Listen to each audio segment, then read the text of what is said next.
Olá pessoal, aqui é Ana Maria do canal Dia a Dia na Escola e eu tenho recebido inúmeras mensagens de professores falando assim para mim: Ana do céu, depois que voltou da pandemia, os alunos não estão concentrando, os alunos estão num nível muito baixo, a turma é muito bagunceira, eles não fazem silêncio, muito indisciplinado, o que que eu faço com essa turma? Então hoje eu vou falar para você o que você tem que fazer. Vou dar, nem sei quantas dicas, eu vou dar inúmeras dicas para você. Fica comigo até o final que você vai amar e já vou avisando, gente. Pega esse vídeo e passa para todos os professores, porque as dicas são para criancinha lá da educação infantil até o 3º ano do ensino médio, talvez até a faculdade. Mas vamos lá. Antes eu peço para você que clique aqui ó, na palavrinha inscrever. Inscreva no canal, gente. E ainda clica do lado nesse sininho, porque todas as vezes que eu soltar um vídeo novo, você vai receber aí na sua casa. E então, e já dá seu like, né? Seu joinha de cara, porque eu tenho certeza que você vai amar, porque esse vídeo aqui, ó, é top. Quer conversar comigo, gente? Comenta aqui embaixo que eu mesma respondo, ou vem aqui no meu Instagram Dia a Dia na Escola Oficial. Vai lá, me chama, coloca sua dúvida, que eu respondo nos stories quando é coisa mais rapidinho, tá? Mas vai lá, me chama e me segue que você vai gostar, tá bom? Então vamos lá, rodando a vinheta, o que fazer com essa turma agitada?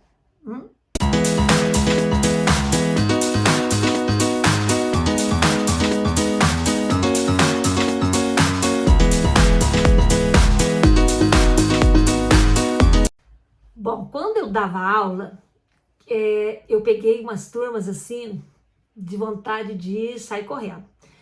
E olha que na época não tinha nem o celular, né, para competir comigo. Mas vamos lá, vamos falar na realidade de hoje, que enquanto coordenadora eu também acompanhei aí muitas turmas do Balacobaco. Primeira coisa, qual é o motivo da turma estar tão agitada? Existe motivo? Existe, claro que existe. Ninguém é agitado à toa. Então assim, se é a turma inteira, o que você tem que fazer? Vamos começar com as dicas aí. Se a turma inteira está agitada, está dando problema, não concentra, tem que chamar a família. A família tem que acompanhar, tem que saber o que está acontecendo e você tem que pedir ajuda para ele. Normalmente, quando a turma inteira é agitada, é porque aquela criança, aqueles alunos não estão tendo rotina em casa, ou seja, está acordando e já indo para a escola, às vezes vai até sem almoço, não acorda 8 horas da manhã, não tem atividade para fazer, né? Então, tá assim, faz o que quer, quando quer, na hora que quer.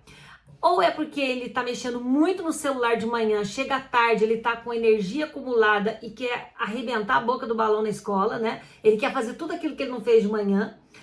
E aí, ou se não, uma terceira opção é que ele pode estar com algum problema familiar. Aí tem que verificar também. Então, se o problema está em um aluno, você chama o responsável daquele aluno. Se o problema está com a sala inteira, você já faz uma reunião geral, já ensina esse povo a fazer rotina, já manda tirar o celular da mão dessa criançada, só especificar o horário, ó, só de noite, das 6 às 7 da noite durante a semana e sábado e domingo 2 horas. Tá ótimo. Criança até 10 anos não precisa mais que isso. Aliás, não era nem para ter celular, tá, gente? Até 10 anos a criança nem deveria ter celular. Mas isso é conversa para outro vídeo, porque aí entra o que isso afeta no cérebro da criança, que é outra conversa. Mas vamos lá. Fez a reunião, tá? Agiu com a família. Agora, o que você vai fazer na sala de aula? Que dicas que eu te dou lá? Vamos lá. Outra coisa. Quando você for fazer a reunião com os pais, também... E não esquece de encaminhar essas crianças para praticar um esporte de manhã, porque ele precisa gastar energia de manhã para chegar em casa mais tranquilo. Então, vamos lá, recapitulando. O que em casa tem que fazer? Organizar a rotina dessa criança, tirar o celular da mão dessa criança, colocar essa criança, né, nessa rotina para acordar mais cedo, tirar o celular, colocar essa criança para praticar um esporte no outro turno, né? Se ele estuda à tarde, de manhã colocar uma natação, alguma coisa de manhã para ele fazer. Então são 3 pontos que você tem que bater com a família e eles têm que ajustar isso em casa, tá? Em sala, o que você vai fazer? Eu tinha uma dinâmica, uma estratégia que funcionava, que eu vou mostrar para vocês. Era essa aqui, ó, guardei até para vocês verem. Sabe o que é isso aqui? Isso aqui é uma antena de TV de 1900 e bolinha, tá? Que a maioria talvez nem saiba o que é. Essa antena de TV aqui, eu tinha essa antena para dar aula.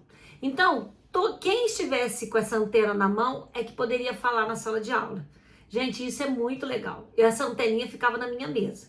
Quando eu ia explicar a matéria, eu puxava a minha antena, mostrava no quadro, mostrava no cartaz, papapá, falava o que tinha que falar.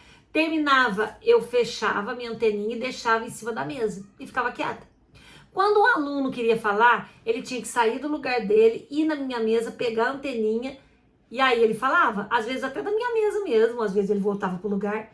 E o que isso era legal? O aluno andava pela sala, porque as crianças não estão mais acostumadas a ficar preso, sentado na cadeira da 1 às 5. Não fica, eles querem andar, eles estão agitados. Então, quando ele ia pegar isso daqui, ele já andava um pouquinho pela sala e já dava uma aliviada nessa criança. Quem está com bastão pode falar, o restante não pode falar. Então, tinha que esperar aquele que está falando terminar de falar, ele passava o bastão para o outro que queria e assim sucessivamente. Quem quisesse falar, levantava a mão, a gente dava o bastão e aí ele falava. Isso aqui funcionou muito na minha sala, foi muito legal. Segunda sugestão, criança não pode ficar ociosa, ela tem que ter serviço. E nessa pandemia eu sei que tem pais que trabalharam com seus filhos e outros que não fizeram absolutamente nada. Então você deve ter na sua sala criança no nível aqui e criança no nível aqui. Quem está no nível aqui, se você ficar dando mais atividade para ele vai achar que é um castigo. Puxa vida, eu sei mais e vou ter que fazer mais que todo mundo? Então para ele é um castigo. A gente tem que colocar como prêmio, não como castigo. Então você pega esse aluno que está aqui e ele terminou a atividade, você olha se está correto, beleza, agora você vai ser meu monitor. Ele vai levantar da carteira dele e vai ajudar os colegas que estão aqui embaixo. Ah, tia, hoje eu não estou com vontade, professor, eu não estou com vontade de ajudar. Beleza, vai no cantinho do livro, pega um livro, senta na sua carteira e começa a ler. Então, quem for terminando a atividade, vai lá no cantinho do livro, pega um livro, leva para sua carteira e começa a ler. Todo mundo acabou? Agora todo mundo guarda o livrinho embaixo da carteira, que eu vou continuar a aula, vou corrigir a atividade. Aí você corrige e tal. Deu outra atividade? Pode pegar o livrinho que está embaixo da sua carteira. Aí ele pega, termina de ler, ou ele vai ser o monitor e ajudar o coleguinha na sala. Isso para ele é uma recompensa. Puxa vida, eu estou ajudando meus colegas, né? Eu sou além, eu sou o máximo. A autoestima dele fica lá em cima e é muito bom para ele ser seu ajudante, não ficar ali tumultuando a turma, tá?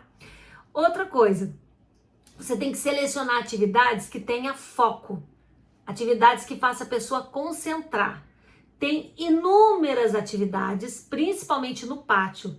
Tem uma que chama guarda-roupa, que eu adorava, que era muito boa, mas riscava no chão 1, 2, 3, 4, 5. As crianças ficavam, todo mundo lá no 1, e aí eu ia falando 3, ele tinha que pular para a coluna 3, 4, tinha que pular para 4. Se pulasse no 3 e todo mundo fosse para o 4, aquele 3 ia saindo.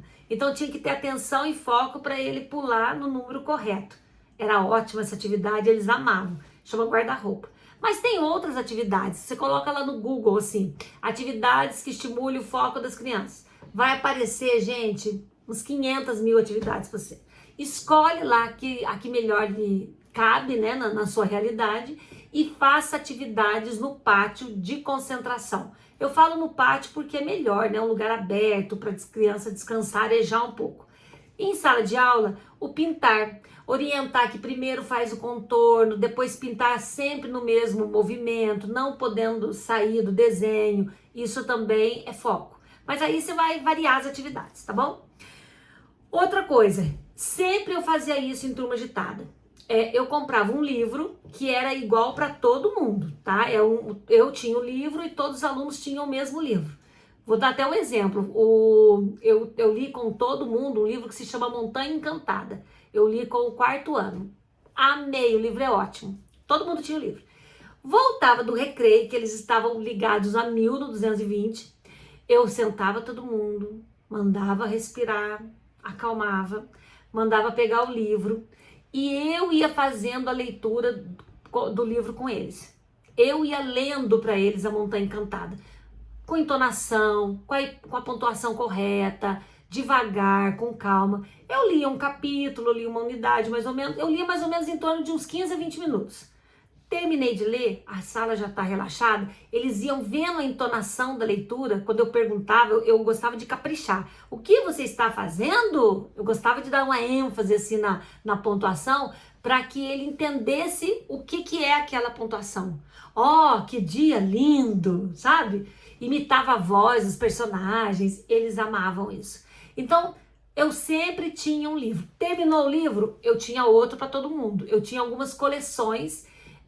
Todos os dias depois do recreio eu fazia essa leitura com eles. Gente, é fantástico isso. Porque ele escuta você lendo, ele vai querer te imitar e ele vai começar a ler muito mais em casa. Até na sala de aula ele vai querer ler para mostrar para você que ele está sabendo a leitura também. Então faz essa atividade que é bem legal. Outra atividade, ainda de leitura. Às vezes eu falava assim, gente, vocês em silêncio vão ler esse texto, eu dava um texto para que ele lesse com os olhos. Depois, eu lia o texto com a minha entonação e depois eu ia mandando os alunos ler. A terceira leitura que era do aluno, de novo, né, ali em voz alta. Isso, quando eu não tinha livros para todo mundo, eu fazia essa atividade de leitura depois do recreio. Eram essas duas atividades. Para quê? Para acalmar a turma, para dar uma respirada. Isso funciona e muito. E por último, gente, às vezes o problema é um aluno só. Às vezes um aluno estraga uma sala inteira, né? Ele acaba com a sala. E eu já tive um aluno assim que, olha, nunca mais eu esqueço da carinha dele. Como ele me deu trabalho. E eu chamei a família, não adiantou nada. A mãe devagar, quase parando. Então o menino reinava em casa. Era assim, insuportável. O que resolveu para esse menino? Vocês vão achar até um crime, mas é uma coisa que funciona. Eu coloquei esse menino na frente, na primeira carteira e afastei o resto da turma. Não funcionou, porque ele ficava olhando para trás toda hora para ver o que os colegas estavam fazendo. Então eu fiz o contrário, eu coloquei ele lá no fundo, na última carteira, e cheguei todo mundo para frente, e ele ficou assim meio que isolado, com um monte de carteira perto dele. Ele amava ficar com aquela... Ele mesmo pediu, professor, eu posso colocar essas carteiras aqui em minha volta? Falei, pode. Aí ele colocava mochila aqui, estojo aqui, cadernos aqui, ele tirava tudo e deixava em volta dele. Ele se sentia, ele falou para mim que ele se sentia como se ele estivesse numa nave, onde ali era o painel de controle dele, sabe? Não traumatizou nada, só que às vezes, gente, o que ele fazia? Ele pegava papel, fazia bolinha e assoprava pro outro lá para tacar na cabeça do da frente. Quando ele estava no meio do grupo, é difícil a gente ver isso porque ele fazia escondido. Quando ele tá lá atrás é mais fácil, e aí ele parou de fazer isso, porque na hora que ele fazia bolinha, eu já chegava perto dele com a mão assim, ó, coloca aqui. Então a gente fica muito mais ligado, porque como ele tá mais assim isolado, é mais fácil de você ver se ele tá aprontando alguma ou não, entendeu? Isso funcionou, chamei a família, falei que eu ia fazer isso, as notas dele inclusive até aumentaram, e a mãe entendeu e foi de boa e tudo certo. Então, é porque ele era muito agitado, ele era muito hiperativo e na época não existia tratamento nenhum, a gente nem usava esses termos de hiperatividade. Então, ele não foi ao médico, não tomou remédio, não fez nada. Então, uma solução que eu achei para conseguir dar aula e ensinar para ele foi essa, e deu certo e não traumatizou, muito pelo contrário, até hoje eu encontro com ele e ele fala que ele aprendeu muito comigo por conta disso. Gente, estratégias. Professor, você tem que criar estratégias que você consiga atingir seu aluno. O importante é que ele aprenda. O importante é que você consiga, numa sala de aula, falar sem gritar, tom baixo e acalmar a turma. E se você chega calma, já é meio caminho andado. Porque se você chega nervosa, berrando e gritando, a turma fica nervosa, berrando e gritando. Então, abaixa a bola, acalma, que a sua turma vai acalmar também. É isso aí. Qualquer dúvida, comenta, me manda mensagem aqui ou no Instagram, que a gente troca uma ideia e uma figurinha, tá bom? Um beijo no coração. Tchau!